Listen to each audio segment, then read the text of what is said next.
Are the Denver Nuggets the best team in basketball right now? I cannot believe we are here. Specifically, I cannot believe I am here. This is Locked On Nuggets.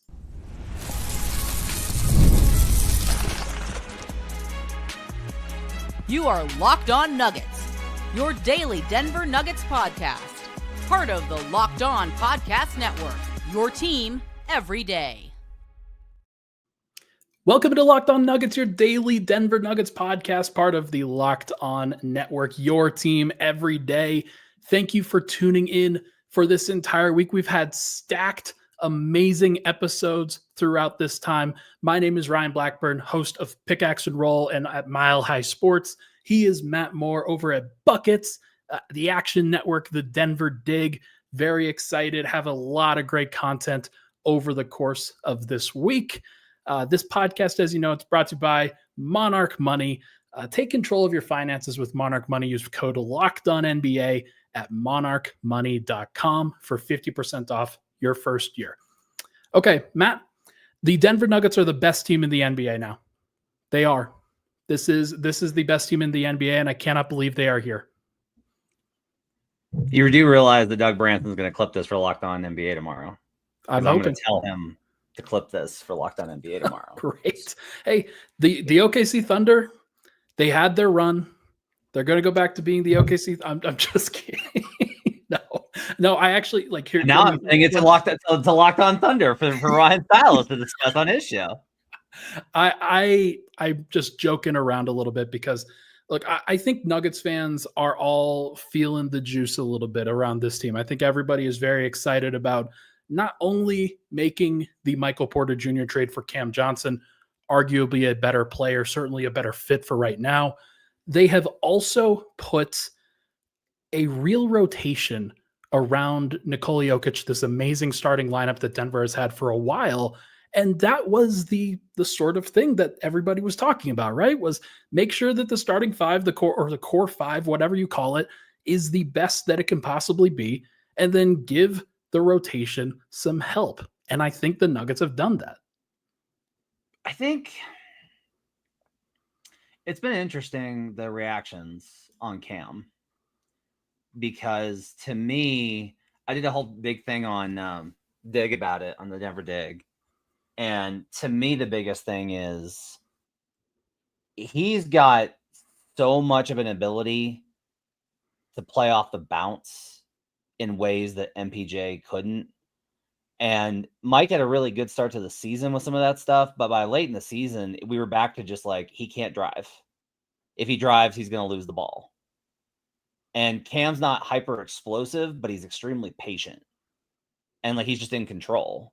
And he makes really good reads. Like, he just makes really good reads. He's not like an elite playmaker, but for your third weapon offensively, fourth weapon, he's able to make not just base level reads, but second and third level stuff. He's able to run two-man game. You can run pick and roll with him. You can run like the DHO stuff is very good with him. And that will be true with both Yoke and with Valanciunas. And there's just like a lot more you can do with Cam.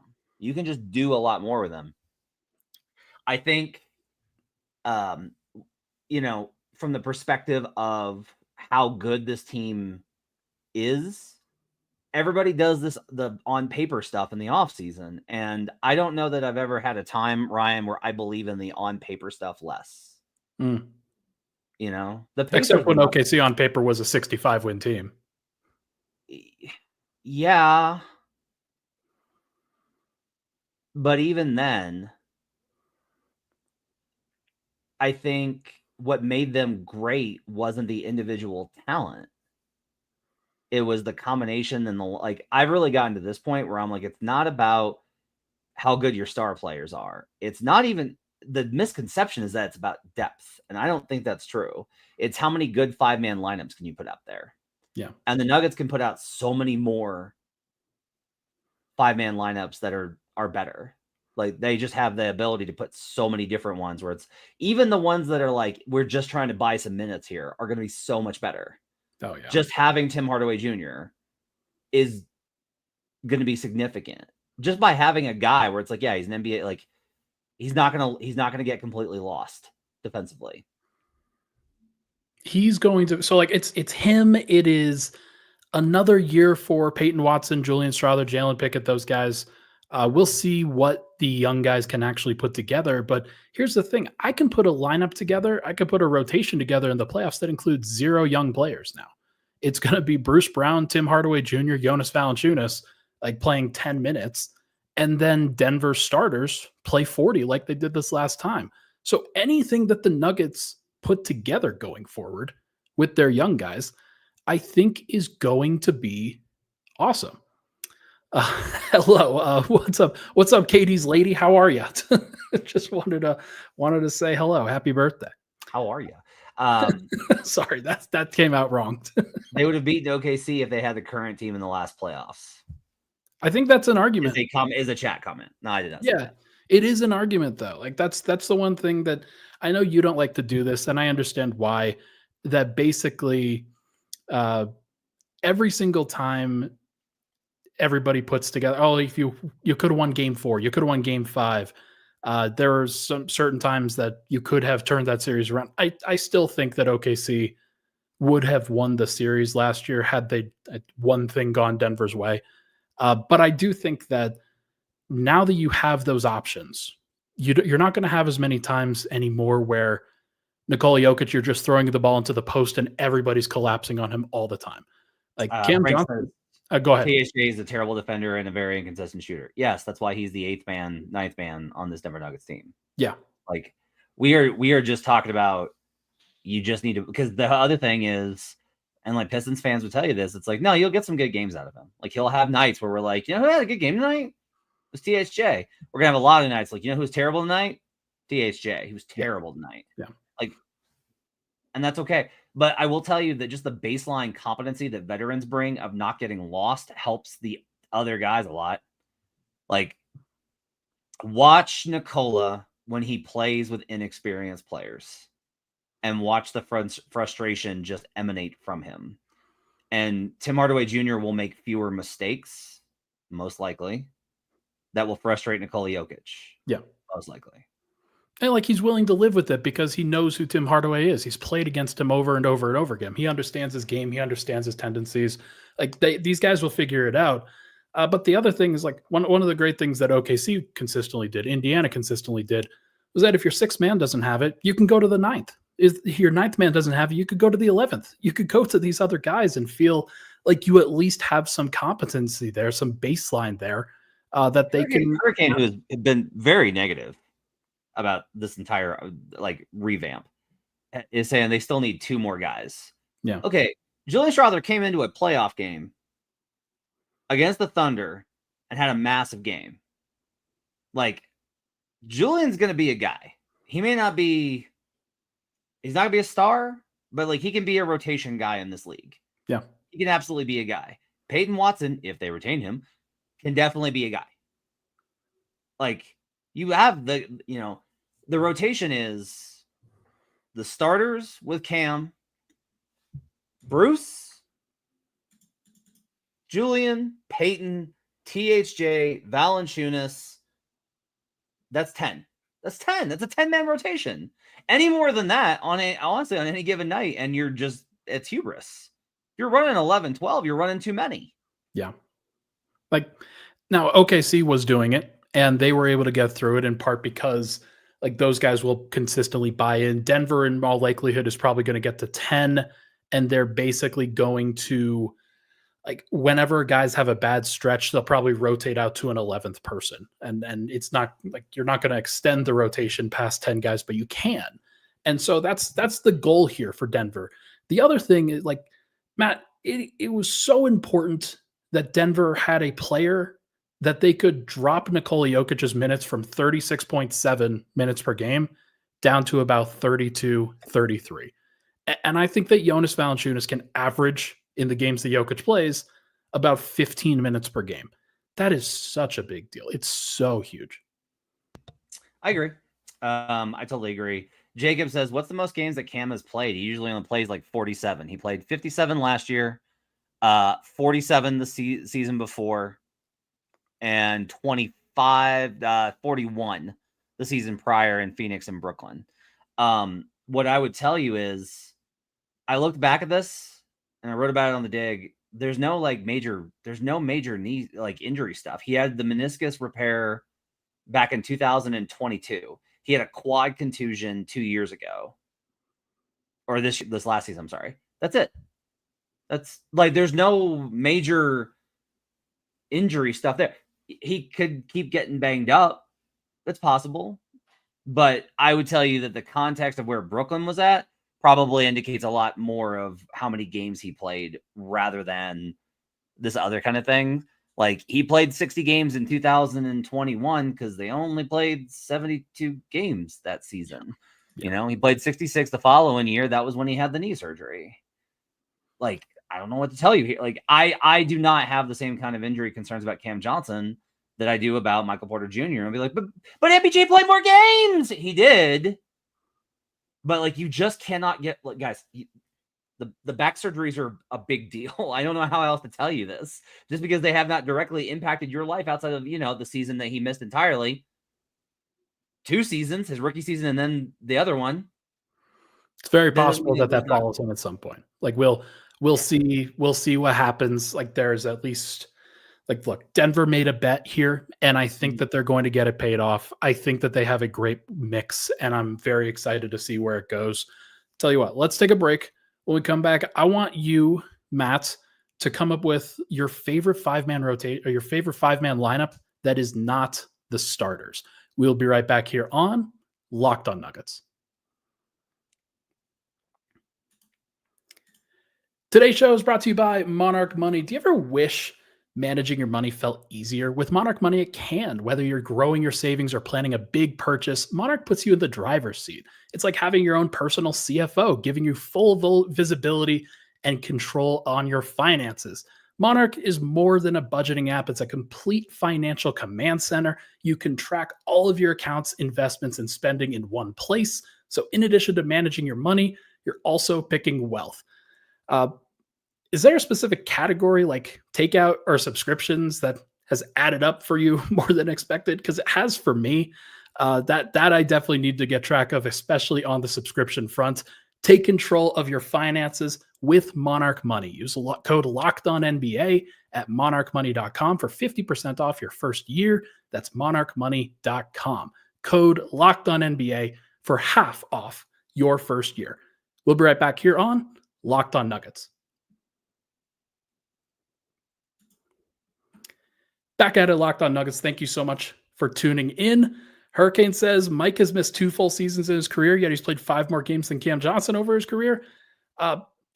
Look, I just want everybody to be fully charged for the playoffs, man. And the great thing about Denver's rotation now is that if you have to start Bruce Brown, you can. If you have to start Tim Hardaway Jr., you can. If you have to start Peyton Watson, you can. You're going to really feel bad about resting Cam Johnson for 5-game stretches here or there. I'm just not going to worry about it.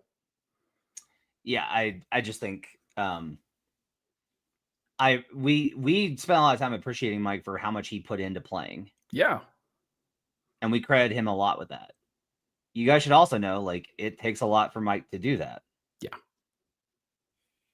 There's a lot that's been taken out of him over the course of this. He has put a lot into the years of this contract specifically, just so everybody understands. Okay. I want to hear your 5-man. I want to hear so Denver's lineup, obviously, that they're going to play the most is Jokic, Murray, Cam Johnson, Aaron Gordon, Christian Brown. That's the group that they're going to spend the most time on. But I'm curious what other groups you would like to see. Bruce,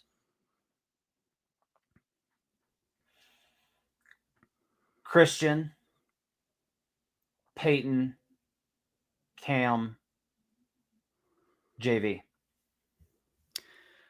Interesting. I thought you were going to say Jokic, and I thought that was going to be kind of a first rotation off of the first and third quarter, which I really like. I really like that particular group. But you like this as kind of a bench lineup.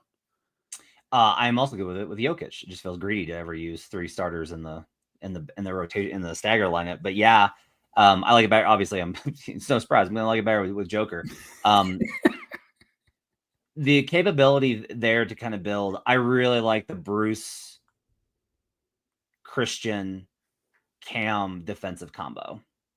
Mm. Like, I just think those lineups are going to be extremely solid. They're going to be able to get up into guys. They're going to be disruptive. They're going to communicate, which is going to help a lot. They needed more guys that were going to speak on this team. And I think both Bruce and Cam can help with that.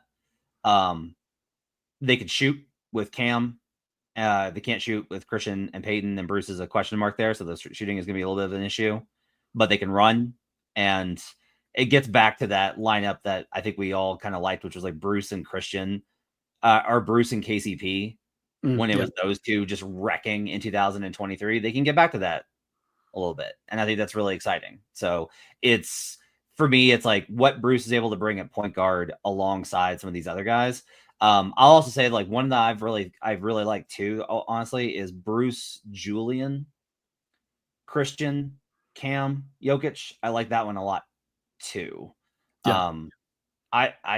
I'm high. I mean, look, I've bought in on Julian when everyone was out on him, and I have taken up that island. And I still think that, one of your questions here is like, is Julian Strother the odd man out? He might be in the last spot for sure. I still think that Christian's going to have a big role on this team, and I think he's going to have a great season. So let me ask you this. So I kind of pigeonholed it as, okay, you've got 3 guys off the bench that you know are going to play. It's going to be Bruce. I think it's going to be Peyton. I think it's going to be Jonas Valanciunas. Peyton's like your perimeter defensive guy, somebody who can cover for Jonas Valanciunas kind of on the defensive rotation sometimes. I could definitely see that working. But then you're going to need a shooter out there, and you might even want 2 with Julian and Tim Hardaway Jr. Do you go with Deron Holmes as a second big next to Jonas Valanciunas on that second unit, or do you go with kind of a smaller group, move Peyton over, have Cam Johnson maybe stagger with the second unit and be more of a quicker, spacier lineup, and then maybe you even stagger Jamal in some of those looks too? Yeah, I mean, this is one where I think you get to play with what you want to do versus the opponent, where if you're facing a big lineup and you're worried about the glass, you put Deron next to JV, or you bring in Aaron to shore up that position. If you need spacing and versatility and a little bit of speed, then I think you play Cam at power forward, and then you slide in. Like, I really like the idea of moving Christian a little bit to the 3 and having Christian and Cam together in those combos. I like going smaller in the guards with the skill set that they have in the guards, and then moving Christian to the 3. I like some of those lineup combos. I think that they're very effective. I mean, part of it is Peyton can guard 2s, Christian can guard 2s, Peyton can guard 3s, Christian can guard 3s. Peyton struggles with 4s unless it's a stretch 4. But like, this is one thing that I thought about a lot. It's how much better their switch all defense is going to be. It's just going to be a lot better when you don't have the ability to be like, all right, well, I'm going to go ahead and get Jamal on me, and then we're going to run that action into MPJ, and then that's a bucket, right? Yeah. And like, not having all these different target mechanisms, I think is going to be very, very helpful. I love it. And I think it's one of the values of being able to work with that. More of a switch all group, I would say. I like the idea of Jamal. Let's say Jamal and Joker are in a lineup, but you want to give the other guys a rest. I think you could get Tim Hardaway out there for spacing. You could get Peyton Watson out there for defense. You could get Deron Holmes out there for activity as well. Like, this is 2 guys and like 2 young guys in Peyton and Deron Holmes who are like, you want to get them some activity. You want to get them some like defensive impact, like rotating on the back line. I don't know how well they're going to do in that regard, and that's kind of an untraditional one. But with Jokic, you want to be able to use some size as well. And I do think that could be a way for Deron to get on the floor. So one thing they might want to do is you might want to try and avoid Tim Hardaway Jr. JV lineups. How come? So JV's a drop, right? He's a traditional drop big, and Tim just isn't really ever been like, he falls asleep a lot defensively. And so if he's off ball, there's a possibility of him sagging off and then getting caught, which you can't do. The whole point of playing drop is not allow those. And then if they put him in the actual pick and roll guard action, Tim's not like, he's no longer as athletic as he was when he was younger. He's an older guy now. And he was never really like hyper athletic anyway. He's just like a good all around guard. And so that could be a combo. Like, I'm not going to be surprised if the Tim Hardaway Jr. JV splits are really poor. The question will kind of be like, what are the combos with JV that are positive? And if you can find those and stick to them and make them and really accentuate them, then you've got something I think you can really use to shore up the bench minutes. Jalen Pickett's probably not a super large factor from night to night. I think you brought in Bruce and you brought in Tim Hardaway Jr. You're going to want to play Julian and Peyton. So you're probably not playing Jalen Pickett that much. You're probably not playing Hunter Tyson that much. You're probably not playing Zeke Naji that much. Although I think Zeke may get an opportunity to play 4 over Deron Holmes, and that might force him to earn it, especially if he's not quite ready. But it'll be interesting to see who actually fits in there. If they go to 9, Bruce, Tim Hardaway, Peyton Watson, Jonas Valanciunas, I kind of think that's just really good all around. And there's a lot of different ways that they can mix and match with that. Just going to be very interesting to see how they stagger. And I'm curious to see what David Adelman's and how he's going to run that rotation. What do you think of this? Grace is worried about Cam at power forward. What do you think about it? I'm not worried. I don't, like, especially for a team like Denver, so much of them, like, so much of their scheme and so much of what they do, it doesn't really, like, I think more perimeter and point of attack defense is more important than some of that rotational stuff. And if you've got a guy like Jonas Valanciunas out there, so much of the reason why guys like Peyton Watson at the 4, Michael Porter at the 4 really struggled was because when they were playing with Darius Arch or Zeke Naji, or even DeAndre Jordan, who's just now like super mobile, like couldn't get those rebounds the way that Jonas will be able to. So I think that they're smart enough, and it's just a higher level of basketball IQ out there that will be able to handle it. They know their weaknesses. I'm not going to sit here and say they should play it all the time, but it's a wrinkle that they're going to need. You can play it versus when you're not getting killed in terms of the glass. So, like, Grace says Cam's even smaller than MPJ, and MPJ at the 4 was a defensive nightmare. Yeah, but Grace, that's because you were having the biggest problem with MPJ was he was having to cover the weak side zone where he had to handle the guy crashing and the corner guy, and he couldn't do it. Like, MPJ could not help down, and when they played at level, MPJ could not help down and then recover to the corner. Cam can. Like, I put clips in over the dig of him doing that. And so that to me is the biggest differential here is, you know, there's just not a lot of pure power forwards left. Like, there's just not a lot of them, right? If it's Kevin Durant, are you worried about Kevin Durant bodying Cam Thompson? No. Like, I don't know what the concern really is for playing Cam at the 4 in spots.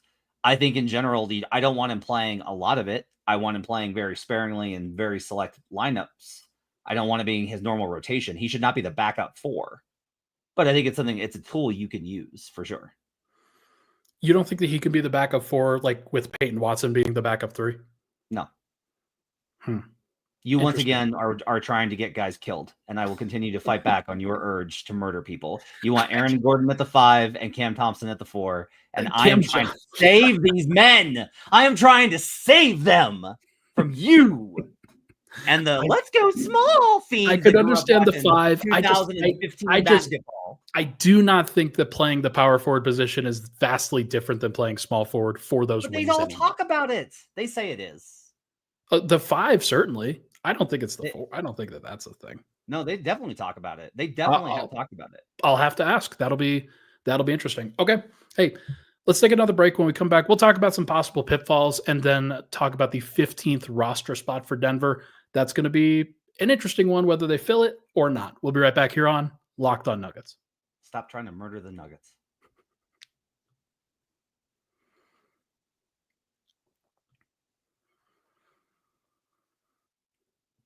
All right, final segment, Locked On Nuggets. Thank you so much for tuning into the show. Folks, hit that like button, hit that subscribe button. We'd really appreciate it. We've had such big episodes over the course of these past few days. It's been a lot of fun.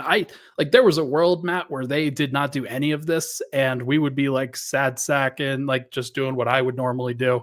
It would be very interesting to go through that one, but I don't want to live in that era because now I'm happy. Matt, We talked about before the show. We talked about this before the show, and it was like Ryan's so happy now. I have to I was ready to be the optimistic one all summer and was excited for it. I was gonna be the one to get back in the good graces of Reddit. It was gonna be great. But now I have to pivot. And now I have to turn into the one that's gonna be like, well, I mean, okay, like we could settle down like a little. Like Houston's really good. Like maybe we can like calm down like a little bit. I hate this. I hate it. I hate that they've made you so happy. Not fair. By the way, I called him Cam Thompson in the last segment. I have no idea why. I don't even know what I was referring to. I don't think Klay Thompson, baby. Klay Thompson. I don't think so. I have no idea why. But I called him Cam Thompson. It's Cam Johnson. I apologize. Does Reddit not like me? Is that a thing? Because of Reddit hates all of us. Oh, okay. Like, all of us. Cool. Although it is great because you'll get the comments that the threads are always like, I don't mind Ryan. He's pretty good, but God, Matt sucks. Yeah. And then the next one will be like, I like Matt, the unbiased opinion I really value, but that Ryan guy, oh my God. And then all the Swiper comments are either like, Swiper rules, he's the man, or Swiper is the worst. I want him to go away. They're all independent. You and I are tied though. Well, that's why that's why we have a 3-man panel. So it's something for everybody. Oh, folks. Carlos figured it out. I combined Cam Thomas and Cam Johnson into Cam Thompson. That's what I did. I love it. Okay, tell me your biggest worry about the current Nuggets rotation.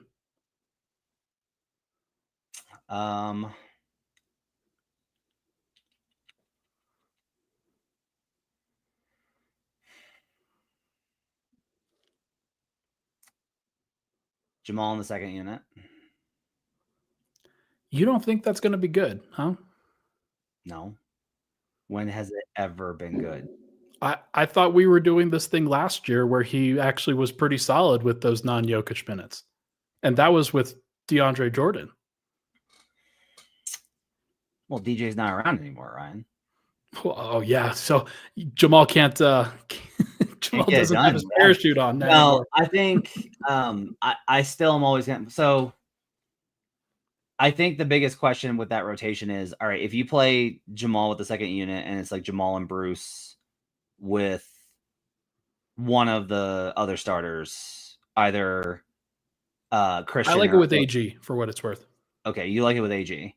So let's say they bench Christian and Cam. They tie those two to Joker. I don't know if I want to do that because like I kind of want Cam Thompson's skill set on the floor more, but I get it. And more different lineup. I did it again. Cam Johnson's lineup. Cam Johnson's skill set on the floor more. Because I just think that Cam's got a lot more floor game. Like he's one of the few Nuggets that has like a floor game. I think you want that on the court a lot more, don't you? I do. So does that mean that, okay, if you don't want him at power forward, you're going to have him at small forward? Who plays power forward in that lineup? Deron Holmes. Okay. So sounds like not as many minutes for Peyton Watson then. I think you can play Peyton more with Joker. Can't see how that goes. So I think it's like it's tough. It is. There'll be a little bit of a crunch on the wing, but that's what you want. You want it to be like, hey, we have all these different wings we can use when we need them. Yeah. No, that's the like it's a great problem to have. Oh crap, we can't fit all of these good players into our rotation. That's not something that they've had to worry about lately. So it's nice to see that. Okay, that's one issue. I kind of like the Jamal, Bruce, one of Tim Hardaway Jr. or Julian Strawther lineups where you get 3 guards out there, and then you get Deron Holmes and Jonas Valanciunas for the size. So like you're a little bit weak on the wings, especially defensively, but it's not as big of a deal if you're not playing an actual scoring wing out there. So let me ask you this. Who does Jamal, and this is not me trying to like just snipe at Jamal because I've been the one that's kind of been trying to back off the raging fires against him. What type of player does Jamal make better? Because he's not a great lob thrower because he grew up playing with Joker, so he never learned how to throw to someone who can jump. And he's not like an iso-centric get downhill and then kick out to shooters guy either. Who are the types of players that Jamal makes better? Because he has really good playmaking ability. I've talked a lot about that, about how good his passes have become.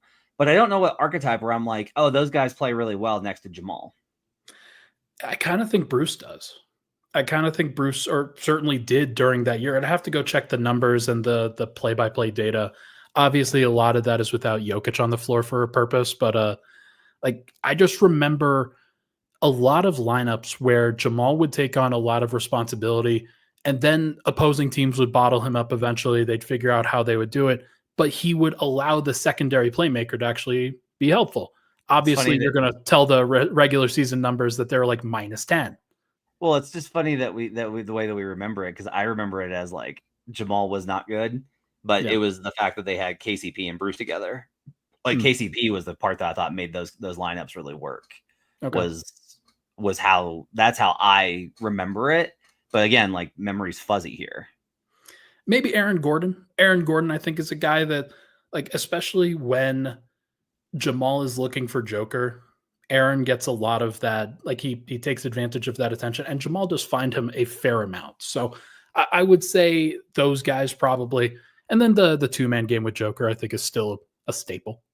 But I think it's fair. Like that's a fair criticism of Jamal is that he mostly operates within his own space and his own game, as opposed to being the uplifter. And that's one of the reasons why he's really struggled to uplift other lineups, especially the ones without Jokic. Okay. What is your biggest concern? Um, Not having that traditional backup point guard definitely is something. I do like the idea of them going with a bigger group that's a little bit more switchy. You don't necessarily have to be tied down all the time, but there are going to be these situations, especially like, hey, you don't have Joker, Jonas Valanciunas is not playing well. Like you're probably going to have to create something out of nothing, and it's going to be a lot of Bruce Brown kind of dribble into nowhere, firing up a floater, and that may or may not go in. So I would be a little bit worried about that. But outside of that, man, I don't have a lot of concerns. The youth just taking the next step is my next thing. Like if Denver can get one of those guys, whether it's Peyton, Julian, uh, Jalen Pickett, Deron Holmes, to really just be like, oh yeah, they're definitely a rotation. Like they're definitely a playoff rotation player. Then that is the next concern. Gray says Jamal is actually a good lob passer. We just haven't paired him with that kind of big. I think his passes, the actual lob passes, are good, Grace. I do not think he looks for it enough. So there's two parts of that is like, can you see that pass and can you make that pass? To be clear, I can't do either.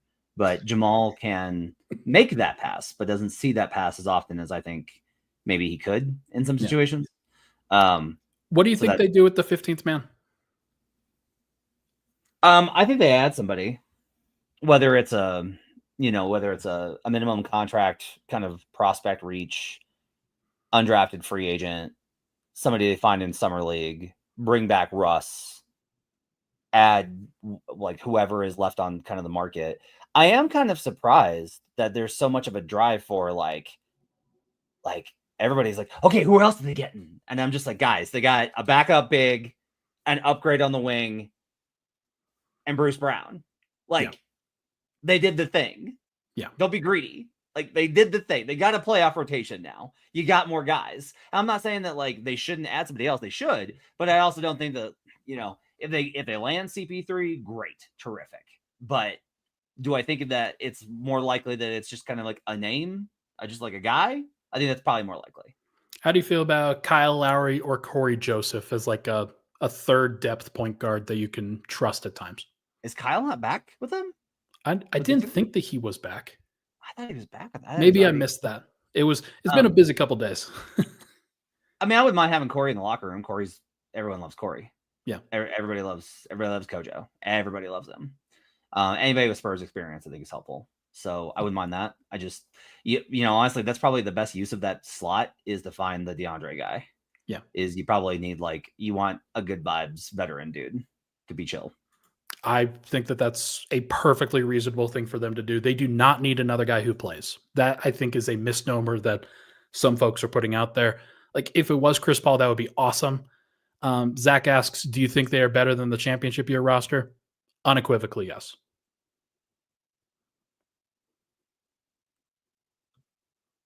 Okay, I do not. I will go the other way. This is an insane take. I applaud you for having swung so fast that I now have whiplash, and I'm going to consult a lawyer to sue you for giving me whiplash with your mood. Do you like I kept a straight face for almost as much of that as I possibly could? That was that was pretty good. I do believe it though. Wow. Yeah. It's just the rest of the league is also better. You guys ask, like, the chat saying that they don't want CP3. You're insane. You're insane. CP3 would make this team better. Like he would. He is like the absolute definition of professional. And you're going to be like, what about all the cheap shots? Yeah, because he cares about winning that much. He's a psycho. He's amazing. By the way, Jamal Murray, Bruce Brown without Nikola Jokic 2023 minus 11.6. It was worse than I thought. Playoffs, I assume it was way higher, but probably not that much higher. Like there was a misnomer of that for the actual numbers. It was good when they had KCP on the floor, though. Oh, well, hey, wish they had a guy. Actually, they do have a guy like that. His name's Christian Brown. That is going to do it for this episode of Locked On Nuggets, everybody. Thank you so much for tuning in. Swipe and I will be back on Friday. If there is another thing that happens, we'll absolutely put out another episode. But until then, thank you so much, everybody. Hit that like button, hit that subscribe button on the way out. We'll talk to you guys very soon. Ring culture.